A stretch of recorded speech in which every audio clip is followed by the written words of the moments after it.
The spotlight hit Susan Brooks right as she stepped onto the stage at the Langham Chicago's Grand Ballroom.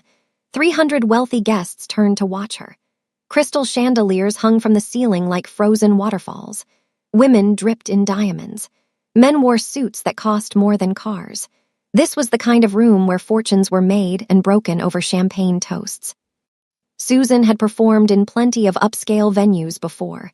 Jazz clubs in Harlem, corporate events in Manhattan, private parties in the Hamptons, but this was different. This was $15,000 for 3 songs, the biggest paycheck of her entire career. Her booking agent had called it the opportunity of a lifetime. A wealthy socialite named Jessica Thornton was celebrating her 28th birthday. Her fiancé was sparing no expense. They wanted a rising vocalist to perform during the cocktail hour, someone with soul, someone with presence, someone who could make the rich people feel something. Susan was that someone. At least, that was what she told herself as she adjusted the microphone and smiled at the crowd. Then her eyes found a face in the crowd, and everything stopped.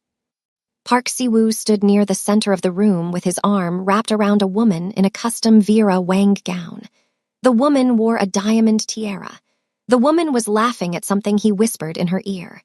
The woman was clearly the birthday girl. And Si-woo was clearly her fiancé. Susan's throat went dry. Her pianist played the intro to At Last by Etta James. The familiar notes floated through the ballroom. She had exactly 4 seconds to decide if she would run or if she would give the performance of her life in front of the man who left her without a single explanation 2 years ago. She chose to sing. Her voice came out strong, steady. She had spent years training herself to perform through pain, through exhaustion, through heartbreak. This was just another performance, just another room full of strangers who would never know the tornado spinning inside her chest. But Si-woo knew, she could see it in his eyes. The moment he recognized her, his entire body went rigid. His jaw tightened. His hand froze on Jessica's waist. For 1 second, something flashed across his face. Pain, regret, fear. Then his mask returned. Cold, unreadable, dangerous. Jessica noticed him staring at the stage. She leaned into him with a perfect smile. "Isn't she amazing, babe? My event planner found her. Apparently she's blowing up on social media." Si-woo said nothing. His eyes stayed locked on Susan. Susan kept singing. She poured every ounce of emotion into the song. If Park Si-woo wanted to pretend he did not know her, she would make that impossible. Every note was a message. Every lyric was an accusation. She had spent 2 years wondering why he vanished. 2 years trying to move on. 2 years building a life from the ashes he left behind. And now here he was, engaged to someone else, living in a world of champagne and chandeliers while she scraped together rent money in Brooklyn. The song ended. The crowd applauded. Susan bowed gracefully. But before she could announce her next song, a slow clap echoed from the back of the ballroom. Everyone turned. A tall Korean man in a black suit walked through the crowd. Security guards stepped aside for him like they were afraid to breathe in his direction. Si-woo's face went pale. The man stopped right in front of the stage and looked up at Susan with a smile that did not reach his eyes. He was handsome in a sharp, predatory way. His suit was immaculate. His presence commanded the entire room. "Miss Brooks," he said loudly enough for everyone to hear, "my brother has told me so much about you. I am Park Jae-hoon, and I believe you and I have unfinished business." Susan looked at Si-woo. His fists were clenched. His eyes were screaming at her to run. But it was already too late. If someone from your past suddenly appeared at the worst possible moment, would you stay and face them, or would you run? Drop your answer in the comments right now. And if you have not subscribed to this channel yet, what are you even doing? Hit that subscribe button immediately because this story is about to get absolutely insane. Trust me, you do not want to miss what happens next. Jae-hoon's smile made Susan feel like a mouse being circled by a hawk. She had never met this man in her entire life. She had never even heard Si-woo mention a brother. But the way Si-woo looked at him told her everything she needed to know. This was not a friendly family reunion. This was a threat walking in expensive shoes. The ballroom fell silent. 300 guests held their breath. Jessica Thornton looked between the two brothers with confusion spreading across her perfect features. "Jae-hoon," Jessica said, "I thought you were in soul handling business." "I was." Jae-hoon did not take his eyes off Susan. "But I heard my little brother was throwing the party of the year. How could I miss it?" Siwoo stepped forward, positioning himself between Jae-hoon and the stage. His voice was low but firm. "This is Jessica's night. Whatever you want to discuss, we can do it tomorrow." "Relax, Siwoo. I am just here to enjoy the music." Jae-hoon finally looked at his brother. Something ugly passed between them, years of tension compressed into a single glance. "Unless there is a reason you do not want me talking to your old friend." Jessica's head snapped toward Siwoo. "Old friend, you know the singer." The silence stretched like a rubber band about to snap. Susan watched the muscle in Siwoo's jaw twitch. He was calculating, deciding how much truth to reveal and how many lies to tell. "We met briefly," Siwoo said. "Years ago in New York before I met you." Jae-hoon laughed. The sound was cold. "Briefly, is that what we are calling it now?" Susan's mind raced back to the night everything changed. She remembered sitting across from Siwoo at a private restaurant in Tribeca. They were celebrating her first paid singing gig at a jazz club downtown. He had been different that night. Distracted, checking his phone every few minutes. "What is wrong?" she had asked. He looked at her with an intensity that made her stomach flip. "Susan, if I ever disappear, I need you to promise me something. Do not look for me. Do not ask questions. Just live your life." She laughed, thinking he was being dramatic. "Why would you disappear?" He did not answer. Instead, he kissed her like it was the last time he ever would. 3 weeks later, she woke up in his Manhattan apartment alone. His closet was empty. His phone was disconnected. He left behind only a handwritten note with 5 words. "This is for your protection." She spent months trying to find him. She called every number she had. She visited every location they ever went together. Nothing. Park Siwoo had vanished like he never existed. Now here he was, standing in a Chicago ballroom, engaged to another woman, pretending they barely knew each other. Jessica's expression hardened. She was no fool. She could see when she was not getting the full story. "Siwoo, how exactly do you know this woman?" Before Siwoo could respond, Susan spoke into the microphone. Her voice carried across the silent ballroom. "He was my boyfriend for 8 months. Then he vanished without a trace. But do not worry, Miss Thornton. I did not know he would be here tonight. Someone set this up." The gasps rippled through the crowd like a wave. Jessica's face went red. "What?" Jae-hoon grinned like he had just won a prize at the carnival. "Now this is entertainment." Siwoo turned to Susan, his voice low and dangerous. "You need to leave, right now." "I am not going anywhere until someone tells me what is going on." Susan stepped to the edge of the stage. Her heart was pounding, but her voice stayed steady. "You vanished. You left me a note saying it was for my protection. Protection from what?" "From this," Siwoo gestured at Jae-hoon.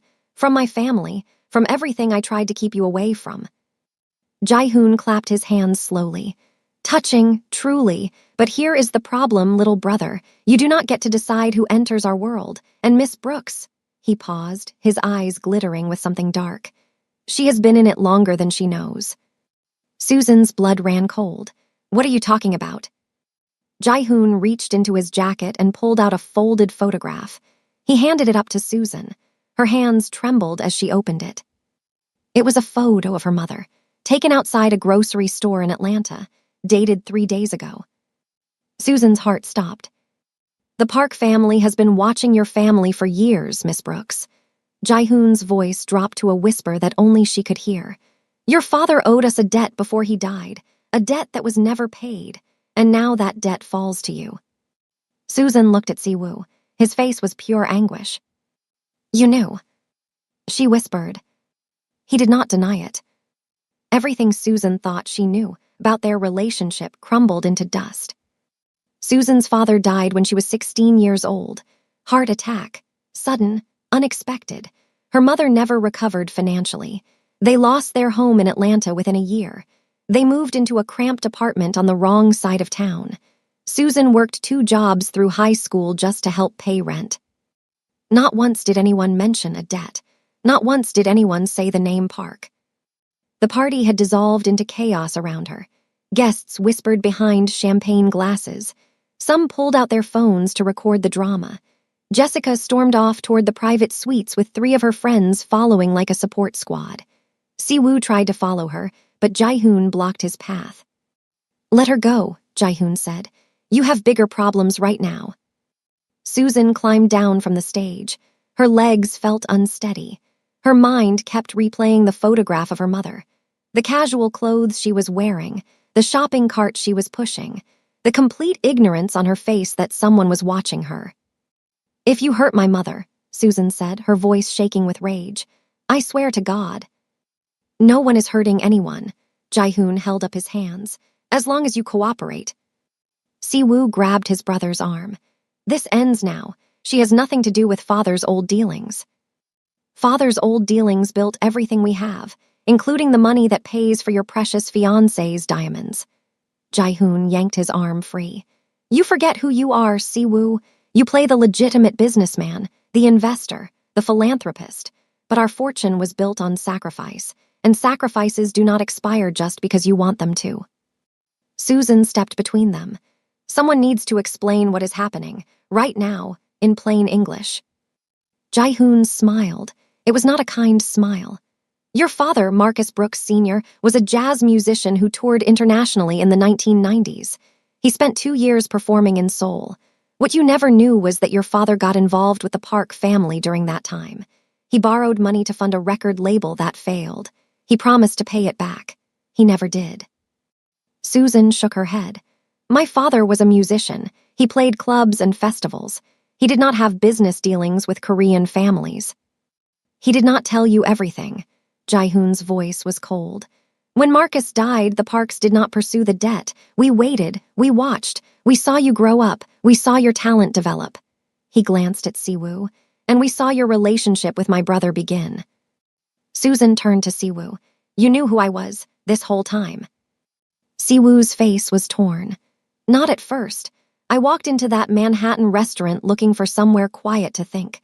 I heard you singing during open mic night. I was captivated. It was not until 3 months into our relationship that Jae-hoon told me the truth. And you did not think to mention it. I tried to end things. I tried to protect you. That is why I left." "By disappearing," Susan's voice cracked. "By leaving me with nothing but a note. Do you have any idea what that did to me? If I stayed, Jae-hoon would have used you to control me. I needed you to hate me. I needed you to forget me. It was the only way to keep you safe." Susan laughed bitterly. "Well, congratulations. That plan worked out perfectly." A security guard approached Jae-hoon and whispered something in his ear. Jae-hoon's expression shifted. For the first time since he arrived, he looked concerned. "We need to move," Jae-hoon said. "Now." "What is happening?" Siwoo asked. "Someone else is here, someone who is not on the guest list." Jae-hoon's voice dropped. "The Kwan family just pulled up outside, and they are not here for the champagne."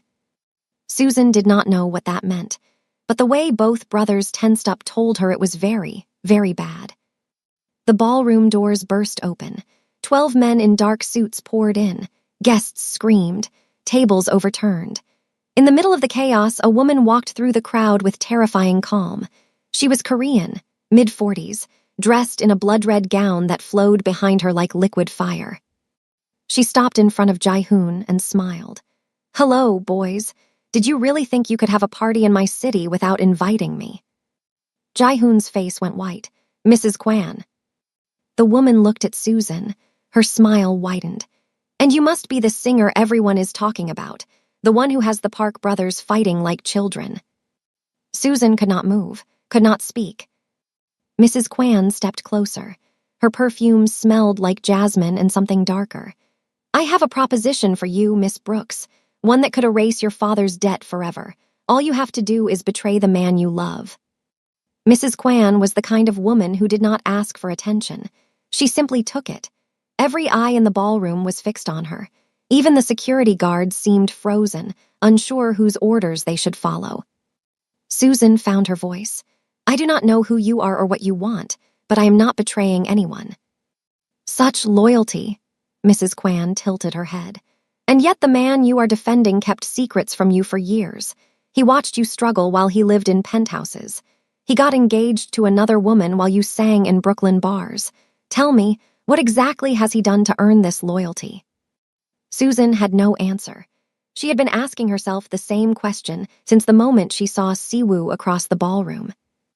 Siwoo stepped forward. Mrs. Kwan, whatever business you have with the Park family, leave her out of it. Susan is not part of this world. But she is. Mrs. Kwan's voice hardened. Your family borrowed from my family to fund your expansion into America. When my husband died, your father decided those debts no longer mattered. He was wrong, and now I am here to collect. Jae-hoon spread his hands. We can discuss repayment, set up a meeting, handle this like professionals. I am tired of meetings. Mrs. Kwan snapped her fingers. One of her guards brought forward a leather briefcase. She opened it to reveal stacks of documents. I want a transaction, and Miss Brooks is going to help me complete it. Susan felt the ground shifting beneath her feet. What kind of transaction? Mrs. Kwan explained in clinical terms. The Park family had been moving money through a network of art galleries across the United States. San Francisco, Miami, Chicago, Newport Beach. The evidence of their activities was stored in an encrypted database that only Siwoo could access. If Susan could get close enough to Siwoo to obtain his access codes, Mrs. Kwan would forgive her father's debt entirely. She would also pay Susan $2 million. Why would I help you destroy him? Susan asked. Because he already destroyed you once, and he will do it again. Mrs. Kwan's voice was almost sympathetic. Men like Siwoo do not change. They use, they discard. You were a pawn then, you are a pawn now. The only question is whether you want to be a rich pawn or a broke one. Susan looked at Siwoo. He met her eyes with an expression she could not read. Was it guilt? Pleading? Manipulation? She had spent 8 months learning every curve of his face, and now he felt like a stranger. How do I know you will keep your word? Susan asked. Mrs. Kwan smiled. You do not, but you know what happens if you refuse. Susan's phone buzzed in her pocket. She pulled it out, a text from an unknown number. She opened it. A photograph of her mother appeared on the screen. Same grocery store, same shopping cart. But this time, a man stood behind her mother, close enough to touch her. The message below the photo was simple, 48 hours to decide. Susan's hands shook. You are threatening my mother. I am offering you a choice. Mrs. Kwan's voice was ice. Help me willingly or watch everyone you love suffer. The decision is yours. Susan took a deep breath. She could feel Siwoo watching her, Jae-hoon watching her, 300 guests watching her. She opened her mouth to answer. But before she could speak, the ballroom lights went out. Complete darkness. Screams echoed off the walls. Glass shattered somewhere nearby. When the emergency lights flickered on, Mrs. Kwan was on the ground, unconscious, a dart sticking out of her neck. And standing in the center of the chaos was a man Susan recognized from somewhere deep in her memory. She could not place him at first. Then it hit her. He looked like an older version of her father. Same jawline, same deep-set eyes, same crooked smile. He was holding a gun, and he was aiming it directly at Susan. Time to go, Miss Brooks, he said. Your real family has been waiting. The man with the gun looked nothing like Susan's father at first glance. His hair was gray. His face was weathered by years of something hard. But when he smiled, she saw something familiar. The curve of his lips. The way his eyes crinkled at the corners. It was like looking at a ghost wearing a stranger's face. Siwoo moved fast. He grabbed a champagne bottle and hurled it at the gunman. The man dodged, but it created enough distraction for Jae-hoon's security team to spring into action. Get her out of here, Siwoo shouted. Hands grabbed Susan's arms. She was being dragged toward a service exit. She fought against them. Who is that man? He said something about my family. Jae-hoon appeared beside her. For once, his smug expression was gone. That man is Raymond Brooks, your uncle, the one your mother told you died in a car accident when you were 5. Susan stopped struggling. That is impossible. My mother showed me the funeral photos. Your family has more secrets than ours, Miss Brooks. Jae-hoon pushed her through the service door. Your father did not just borrow money, he stole from the Kwan family. When they came to collect, he faked his death, moved your mother to Atlanta, changed your identities. He spent years hiding you from people exactly like Mrs. Kwan. My father died of a heart attack. I was at the hospital. He had a heart attack because Raymond found him. The stress of being discovered killed him before Raymond could. They burst through the service exit into a loading dock. A black SUV was waiting with its engine running. Jae-hoon pushed Susan inside. Si-woo slid in after her. 2 guards took the front seats. Go, Jae-hoon slammed the door. I will handle things here. The SUV peeled out of the loading dock into the Chicago night. Susan's heart pounded so hard she could hear it in her ears. Her mind raced through everything she thought she knew about her family. My uncle is alive, she said. My father faked his death. This cannot be real. Si-woo grabbed her shoulders. His grip was firm but gentle. Susan, look at me. I know this is overwhelming, but right now we need to focus on surviving. Raymond has spent years hunting your family. He blames your father for ruining his life. He blames you for existing. He will not stop until he gets what he wants. What does he want? Your father stole something valuable before he disappeared. Raymond believes you know where it is hidden. I do not know anything about any of this. Raymond does not care. You are the only living heir to your father's secrets. That makes you the target. The SUV pulled into an underground parking garage beneath a luxury high-rise in the Gold Coast neighborhood. Si-woo led Susan to a private elevator. They ascended 40 floors in silence. His penthouse was massive. Floor-to-ceiling windows overlooked Lake Michigan. The city sparkled below like a field of electric diamonds. Modern furniture filled the space. Art hung on the walls that probably cost more than Susan would earn in a decade. But Susan did not care about the view. She needed answers. Tell me everything, she said. From the beginning, no more lies. Si-woo poured himself a drink. His hands were shaking slightly. Your father and Raymond were partners. They ran an operation in the 90s. Antiquities, art, high-value items that moved between Seoul and New York.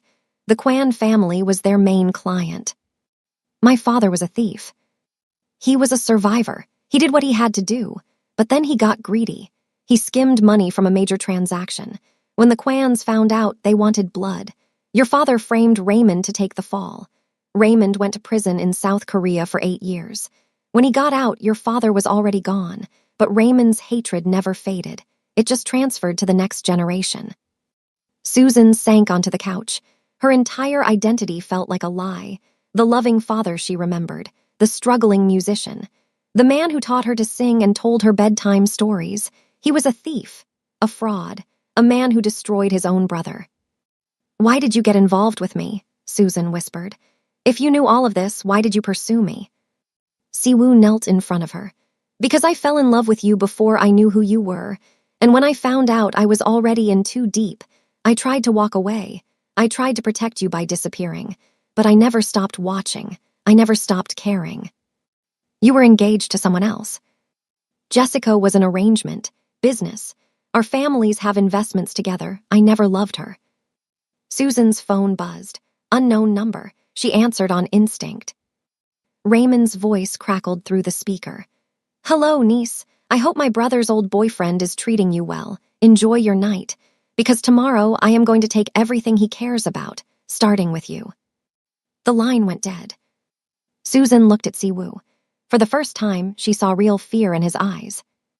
Morning light filled the penthouse. Susan had not slept. She spent the entire night staring at the ceiling, replaying every memory of her father. The bedtime stories, the birthday songs, the way he called her his little songbird. All of it felt tainted now, like discovering your favorite photograph was actually staged by strangers. Si-woo entered the living room with coffee. He looked like he had not slept either. Dark circles under his eyes, tension in his shoulders. My people have been tracking Raymond's movements, he said. He has a compound outside Scottsdale, Arizona, high security, private airstrip. He has been planning this for years. Planning what exactly? To dismantle everyone connected to your father's betrayal. The parks were on that list because we knew about the operation and did nothing to stop it. Your mother is on that list because she helped your father disappear. And you are on that list because you represent everything your father built after he escaped. Susan processed this. My mother, is she safe? I have a team in Atlanta watching her, but Raymond is smart. He knows we would protect her, which means he is going to hit us where we are not looking. The elevator doors opened. Jessica Thornton stepped out. She was flanked by 2 lawyers in matching gray suits. Her expression was pure ice. I want answers, Jessica said. Real ones, not the garbage you fed me at my party. Siwoo sighed. Jessica, this is not a good time. I do not care what kind of time it is. I am your fiancé. Or at least I was until your ex-girlfriend showed up and your brother announced some kind of family crisis. She threw a folder on the table. My attorneys found something interesting. 3 years ago, your family acquired a shipping company in Long Beach. That company has been moving unauthorized cargo through ports in San Diego and Newport Beach. Federal investigators are asking questions. Siwoo's face darkened. Where did you get that information? I have my sources. The question is why my name is on those acquisition documents when I never signed anything. Susan watched the exchange. She realized something important. Jessica was not just an angry fiancée. She was a woman who had been used as a shield. Her family name, her Boston aristocracy, all of it was leveraged to make the Park family look legitimate. He used you too, Susan said quietly. Jessica turned to her. For a moment, the hostility faded. They were 2 women who had both been pawns in a game they did not choose to play. It appears so, Jessica admitted. Siwoo ran his hands through his hair. I did not sign you up for any of this. Jae-hoon handles the shipping company. I handle real estate and technology investments. We keep our operations separate. But your money flows through the same channels, Jessica said. And now I am implicated in whatever mess you created. Susan stood up. We are wasting time pointing fingers. Raymond is out there planning something. We need to stop him before he hurts anyone else. Jessica raised an eyebrow. And why should I help you? Because if this all falls apart, your name goes down with theirs. Your family's hospitals, your charity work, all of it gets dragged through the mud. We are in this together whether we like it or not. Jessica stared at Susan for a long moment. Then she nodded slowly. Fine, what is the plan? Siwoo's phone rang. He answered. His face went white. What? Susan asked. He put the phone on speaker. Jae-hoon's voice came through, strained and panicked. Raymond's men hit the Chicago gallery 20 minutes ago. They took everything, all the records, all the financial documents. A pause. And they took someone else too. Who? Siwoo demanded. The line crackled. Then Jae-hoon's voice broke. Susan's mother. She was visiting the gallery. She was supposed to be in Atlanta, but she flew in this morning to find Susan. Raymond has her, and he is demanding a trade. Susan's world stopped. Her mother, the only family she had left, in the hands of a man who had spent years plotting revenge. What does he want? Susan whispered. Jae-hoon answered, You. He wants you delivered to his compound within 48 hours. Or he says he will send your mother back piece by piece. 48 hours. That was all the time Susan had to save her mother's life. 48 hours to figure out how to walk into a trap and somehow walk back out alive. She had sung in dive bars where fights broke out mid-song. She had performed at weddings where the bride cried through every number. She had survived poverty and heartbreak and abandonment. But this was different. This was war. Siwoo immediately started making calls. He reached out to contacts in Phoenix, Scottsdale, and Sedona. He pulled in favors from people Susan had never heard of, private security firms, former military contractors, people who dealt in problems that never made the news. We are not sending you in there alone, Siwoo said. Raymond wants a trade, but he has no intention of letting either of you leave alive. Then what do we do? We give him what he wants, but we control the exchange. We pick the location. We set the terms. And we have our people in position before he knows what hit him. Jessica had been on her phone for the past hour coordinating resources.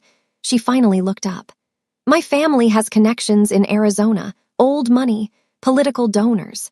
My cousin runs a private aviation company out of Sedona. He owes me a favor. We can fly in undetected and land on a strip Raymond does not control. Susan was surprised by the help. Why are you doing this for me? Jessica's expression softened slightly. Because Raymond's people forged my signature on those documents. If he succeeds in destroying the Park family, I become collateral damage. This is not about loyalty to you. It is about survival. They spent the next 12 hours coordinating. Jae-hoon flew in from Chicago with additional security personnel.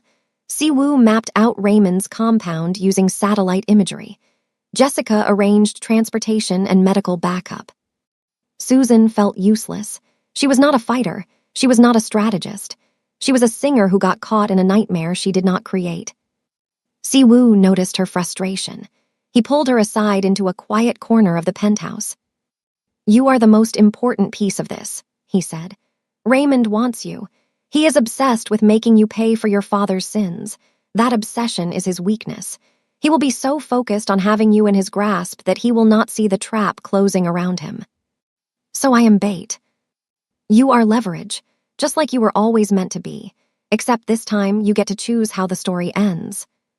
That night, Susan sat on the penthouse balcony overlooking Lake Michigan. The city sparkled below. Millions of lives moving forward. Millions of stories unfolding. Somewhere out there, her mother was terrified, alone, wondering if her daughter would come for her. Si-woo joined her on the balcony. They sat in silence for a long time. I never stopped loving you, he finally said. Every day for the past 2 years, I thought about calling. I thought about explaining. But I convinced myself that staying away was the only way to keep you safe. And look how that turned out, Susan said bitterly. I was wrong, I see that now. I thought I could control everything, manage every outcome. But some things cannot be controlled. Some people cannot be protected by distance. I should have told you the truth from the beginning. Susan turned to face him. If we survive this, what happens? Whatever you want to happen, I am done making decisions for you. This is your life, your choice. Susan's phone buzzed. A text from an unknown number. She opened it. It was a video, her mother tied to a chair, a man's voice counting down in the background. 40 hours left, Susan. I hope you are on your way. Your mother has been telling me stories about you, how you always dreamed of being a star, how you never gave up no matter how hard life got. It would be such a tragedy if that beautiful voice was silenced before you reached your full potential. The video ended with a close-up of her mother's terrified face. Susan gripped the phone so hard her knuckles turned white. She looked at Si-woo. We leave tonight, she said. No more waiting. The Arizona desert stretched endlessly in every direction. Red rock formations rose from the sand like ancient monuments. The sky blazed orange and pink as the sun set behind the mountains. Under different circumstances, Susan might have found it beautiful. Tonight, it felt like the entrance to a grave. Their team landed on a private airstrip 15 miles from Raymond's compound. Jessica's cousin came through with 2 helicopters, a team of 12 trained operatives, medical supplies, and communications equipment. Si-woo briefed everyone on the plan. Susan would approach the compound alone and make initial contact. Raymond would be so focused on her arrival that he would not notice the team moving into position.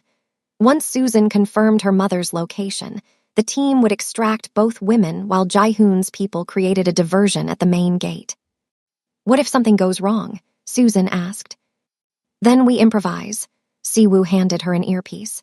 I will be with you the whole time, every step. You will never be alone. Susan walked the final mile to the compound alone.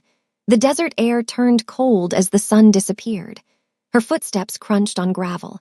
Her heart pounded so loud she could hear it echoing in her ears. The compound gates opened as she approached. Raymond was waiting. He looked older than she expected. Gray streaks in his hair, deep lines around his eyes, but there was something manic about his expression, something broken and rebuilt wrong. Finally, Raymond said, the last piece of the puzzle. Where is my mother? She is comfortable for now. He gestured for her to follow. Come, we have much to discuss. The main building was surprisingly modern.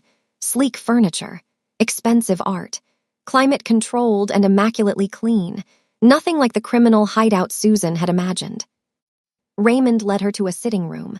Her mother was there, tied to a chair but physically unharmed. When she saw Susan, she started crying. "Baby, you should not have come. You should have run." "I could never leave you, Mom." Raymond laughed. "Touching. Your father said the same thing before he framed me, before he took everything and disappeared. He said he was protecting you both, but all he was doing was saving himself." Susan faced her uncle. "My father made mistakes, but he loved us." "Love," Raymond's face twisted with decades of rage. "He let me rot in a foreign prison for 8 years. He destroyed my reputation, my marriage. My children refused to speak to me. Everything I had gone because of his love." Raymond pulled out a file and threw documents across the table. Photographs, bank records, wire transfers. A paper trail that proved her father had systematically erased his own brother from existence. "Your father did not just steal from the Quans," Raymond said. "He stole from me. We built that operation together, equal partners. But when things got dangerous, he made a choice, me or him, and he chose himself every single time." Susan looked at the evidence. It was overwhelming, undeniable.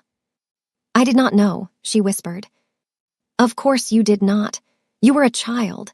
And then you were a struggling adult chasing a dream while your mother pretended everything was fine.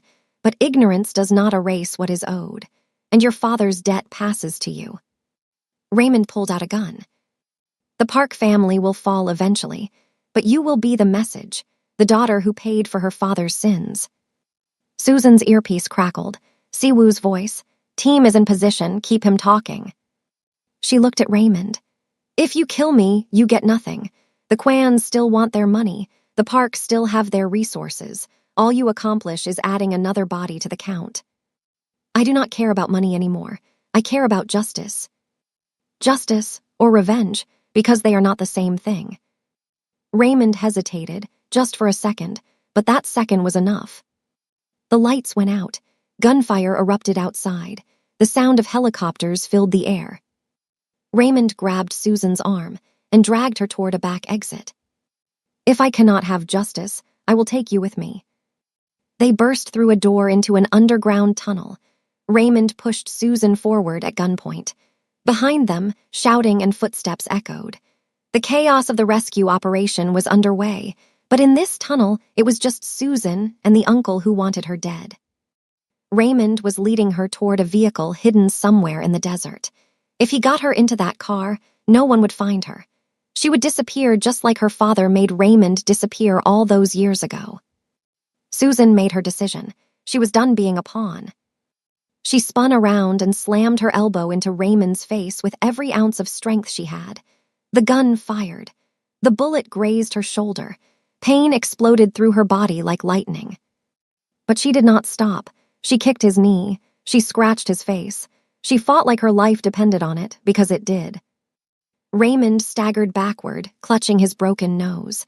Blood poured down his face. For a moment, they were both frozen. Two people connected by blood and betrayal, standing in a dark tunnel with everything on the line. Susan ran. The tunnel stretched ahead, lit only by emergency lights every 50 feet. She had no idea where it led. She just knew she had to keep moving. Her shoulders screamed with every step. Blood soaked through her shirt. Behind her, Raymond was screaming, "You cannot escape. There is nowhere to go." She rounded a corner and nearly collided with Jae-hoon. He grabbed her shoulders to steady her. "Your mother is safe. Siwoo's team extracted her 3 minutes ago. She is on a helicopter heading to Phoenix." "Raymond is behind me. He is." "I know." Jae-hoon pulled out a weapon. "Get to the exit. There is a vehicle waiting 200 meters north. Go now." Susan ran. She burst out of the tunnel into the cold desert night. Stars blazed overhead. The sound of helicopters was distant now but growing closer. The vehicle Jae-hoon mentioned was there. A black SUV with the engine running. Susan yanked open the door and threw herself inside. Siwoo was behind the wheel. When he saw her, relief flooded his face. Then he saw the blood. "Susan, are you?" His expression shifted to horror. "We need to get you to a hospital." "Just drive, please. Just get me out of here." They sped through the desert toward Scottsdale. Susan leaned against the seat, pressing her hand against her wound. The adrenaline was fatting. The pain was becoming unbearable. "Your mother is safe," Siwoo said. "Jessica is with her. They are flying to a private medical facility in Paradise Valley, best doctors in the state." "And Raymond?" Siwoo's jaw tightened. "Jaehoon has him contained. He will not hurt anyone else." Susan closed her eyes. The nightmare was over. Her mother was alive. Raymond was stopped. She survived. But she did not feel relief. Not yet. She just felt empty. Hours later, Susan woke up in a hospital bed. Her shoulder was bandaged professionally. An IV dripped into her arm. The room was private and expensive-looking. Her mother was sitting beside her, holding her hand. When she saw Susan's eyes open, she started crying again. "Baby, thank God you are okay." Susan squeezed her mother's hand. "I am so sorry. I did not know about any of this. Dad's secrets, Raymond, everything." "You were never supposed to know." Her mother's voice cracked with years of hidden pain. "Your father wanted to protect you. He made terrible choices, but he loved you more than anything in this world. He destroyed his own brother." "I know, and he spent every day after regretting it, but he could not undo what was done. All he could do was try to give you a better life." Siwoo entered the room. He looked exhausted but relieved. "How are you feeling?" "Like I got shot, because I did." He almost smiled. "Fair enough." Susan's mother stood up. "I will give you two some privacy." She kissed Susan's forehead and left the room. Siwoo sat on the edge of the bed. "Raymond is in federal custody. Jaehoon turned him over to authorities. The evidence of his operations was enough for serious charges. He will be locked away for a very long time." "And the parks, your family business." Siwoo sighed heavily. "Jaehoon and I had a long conversation. We are transitioning everything to legitimate operations. It will take years, but we are done with the old ways, completely done." Susan reached for his hand. "What about us? Where do we go from here?" Before he could answer, the door opened. Jessica walked in. She looked tired but composed. "We found something else," Jessica said. "The booking agent who hired you for my party, the one who made sure you would be there that night." She held up a document. "Her name is Marlene Chen. She has connections to both the Kwan family and Raymond. She set this entire thing up from the beginning." Susan's blood ran cold. Someone had orchestrated everything. The party, the reunion, the chaos that followed. And they still had not been caught. 3 weeks passed. Susan's shoulder healed completely. Her mother returned to Atlanta with a private security detail and enough money to start fresh anywhere she wanted. The nightmares were fading slowly. The questions were finally answered. Marlene Chen was arrested in Los Angeles 2 weeks after the Arizona rescue. Federal agents traced her communications back to both Raymond and associates of Mrs. Kwan. She had spent years positioning herself in the entertainment industry, waiting for the right moment to bring together all the pieces of a decades-old revenge plot. She confessed everything in exchange for a reduced sentence. Her father had been one of Raymond's prison contacts in Seoul. When Raymond was released, he reached out to Marlene for help tracking the Brooks family. She discovered Susan's rising music career. She learned about the Park brothers. She made sure the birthday party booking landed on Susan's desk. Everything that happened at the Langham, Chicago, was by design. Susan was never just a singer who stumbled into a nightmare. She was the final piece of a puzzle that had been building for 20 years. Now Susan stood in her Brooklyn apartment, looking out the window at the city she had fought so hard to conquer. Her phone kept buzzing with messages from her manager. Apparently, the viral attention from that crazy Chicago incident had turned into serious interest from major record labels. Siwoo had been calling every day, sometimes twice. He was still in Chicago, untangling the complicated web his family had created over decades. He kept promising to visit. She kept telling him to take his time. But tonight, she did not have to wait anymore, because tonight he was finally in New York. The buzzer rang. Susan pressed the button to let him up. When Siwoo walked through her door, he looked different. The tension that always seemed to live in his shoulders was gone. He smiled easily. He carried flowers and a small shopping bag. "I brought Thai food," he said. "From that place you used to love on the Upper West Side." Susan laughed. "You remembered." "I remember everything about us." They ate dinner at her tiny kitchen table. They talked about everything and nothing, the future, the past, the strange journey that brought them back together. "I got an offer from a label," Susan said. "A real one. They want to sign me for 3 albums." "That is incredible. You deserve it." "It would mean a lot of traveling, recording sessions, touring eventually." Siwoo nodded. "I would expect nothing less. You have been chasing this dream your whole life." "What about us? Can this work with everything else going on?" He reached across the table and took her hand. "I spent 2 years running from you because I thought I was protecting you. I was wrong. I do not want to run anymore. I want to build something real, something honest, if you will have me." Susan looked into his eyes. She saw the man who left her, the man who came back, the man who fought beside her when everything fell apart. "No more secrets," she said. "Ever. No more secrets. And I am keeping my career. I did not survive all of this just to become someone's quiet girlfriend in a penthouse." He smiled. "I would never expect you to be quiet about anything." 6 months later, Susan stood backstage at Madison Square Garden. Her first headline concert. 20,000 seats sold out in 48 hours. The crowd was chanting her name so loud the walls vibrated. Her mother was in the front row, crying happy tears. Jaehoon and Jessica sat together, surprisingly civil. They had started a legitimate art authentication business together. Boring work, legal work. A fresh start for both of them. And Siwoo waited in the wings, watching her with pure pride. Susan took a deep breath. She thought about her father, the man who made terrible choices but loved her anyway.